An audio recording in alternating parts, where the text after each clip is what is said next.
किसी बच्चे को मारना।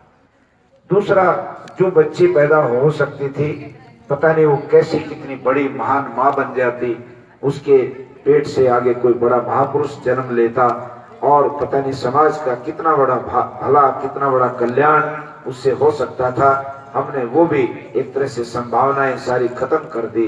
इतना ये एक बहुत ही अंधानुकरण जिसको कहते हैं, ये बंद होना चाहिए।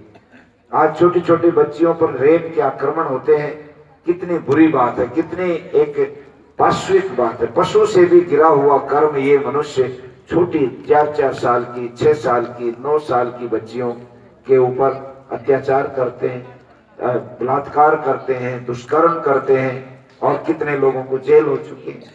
अभी पिछले दिनों 9 वर्ष की बच्ची पे जिसने दुष्कर्म किया, उनकी 20 साल की सजा हुई और जेल में पड़े हैं। परंतु हम ये सोच नहीं पाते कि इतने छोटे बच्चों पर कैसे आदमी पागल हो जाता है इस प्रकार से।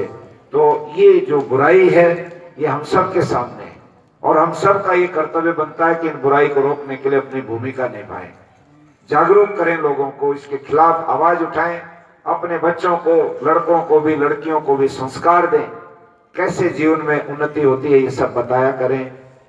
ये मुद्दा हमने इसके साथ जोड़ा है।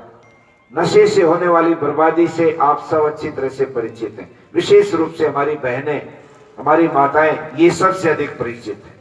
और यदि मैं ये कहूं कि ये 4 मुद्दे जो इस पर लिखे, कन्या भ्रूण हत्या, नशाखोरी और अश्लीलता और पाखंड, ये चारों के चारों माताओं के साथ, बहनों के साथ जुड़े हुए हैं। ये प्रभावित होती इन चारों बातों से। कन्या भ्रूण हत्या होती है तो किसी एक बेटी की हत्या हो रही है।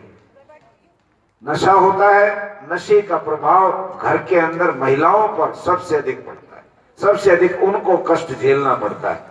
उनका पति शराब पीने लग जाए तो, बेटा शराब पीने लग जाए तो, घर में कोई और शराब पीने लग जाए तो उनके ऊपर आकर के सारी विपत्ति आती है और उनके साथ ही झगड़े झंझट होते हैं। जिस प्रकार का वातावरण शराब पीने वाले व्यक्ति से घर का बनता है, तो सबसे अधिक तकलीफ माताओं बहनों को होती है, ये प्रभावित होती है उससे। और इस अश्लीलता भी यही बात है। कैसे आज फिल्म के पर्दे पर, टेलीविजन के पर्दे पर हमारी मातृशक्ति को, इन बहनों को ही वहां पर फोटो के रूप में प्रयोग करके लोग अपनी चीजें बेचते हैं। कितना अपमान करते हैं उनका, उनके शरीर को दिखा करके अपनी वस्तुएं बेचने की बात करते हैं।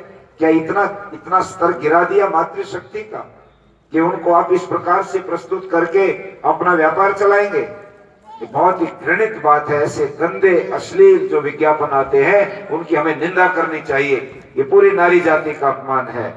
और इसी प्रकार से और भी भद्दे किस्म से जो अश्लीलता समाज में बढ़ रही है, से बच्चों के संस्कार बिगड़ते हैं, पतन होता है और ये सारी घटनाएं भी इसी के कारण से घटती है। अश्लीलता से भी माताओं का संबंध सीधा जुड़ता है।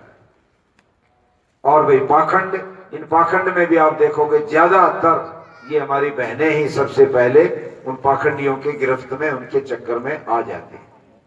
ये सीधी सादी होती है, धार्मिक भावना होती है। ऐसे चालाक लोग बड़े चकमा दे करके चालाकी से इनको अपने उसमें जाल में फंसाते हैं, झूठे मंत्रों के नाम पर और पता नहीं क्या क्या करके वो करते हैं और वो सारा पाखंड इनके ऊपर आकर के टिकता है। इन्हीं से वो पाखंड फैलता जाता है। इसलिए हमने ये विचार रखे कि इनकी जागृति होनी चाहिए। सही धर्म क्या है वो आपको पता होना चाहिए, कैसे हमारे जीवन की उन्नति हो सकती है वो पता होना चाहिए।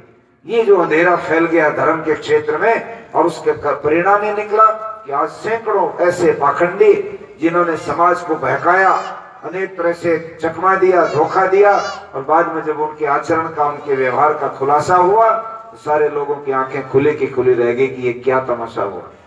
क्या यही धर्म के गुरु हैं जो इस तरह का व्यवहार करते हैं, दुष्कर्म करते हैं, उनपे यौनाचार के केस बनते हैं, उनकी सजाएं होती हैं, हत्याएं करवाते हैं लोगों की जो उनके खिलाफ बोलते हैं, या अवैध हथियारों का जखीरा रखते हैं, 250 और 500 करोड़ रुपया अपने तहखाने में जमा रखते हैं।